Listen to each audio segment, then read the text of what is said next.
Градскиот базен започна со работа. Посетеноста за почеток задоволува, бидејќи се поголем број граѓани од најразлична возраст бегаат од горештините и бараат спас во водите на базенот. Деновиве во градот простори веста дека од годинава ќе работи и дискотеката Аква.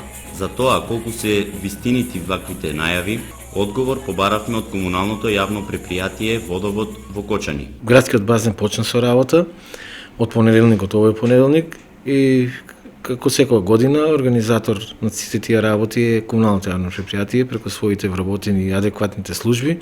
Значи оваа година за разлика од ланската година почна да работи и шанкот.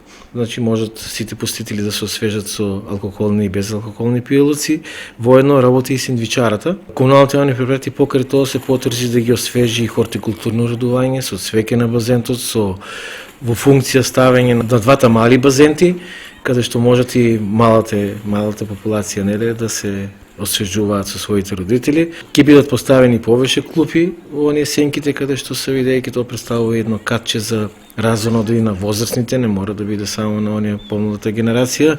Оно шанкот кој е издаден работи до како времето во кое работат и сите останати кафичи, значи може до 12 часот да повелат сите оние кои мислат дека во вечерните часови што пружа една разонода градскиот базен да го посетат ово место. Како и да е, кочанчани остануваат со неможноста да ги користат постојано услугите на дискотеката кај градскиот базен, а разонода да побараат во некој ноќен кафич или настрана во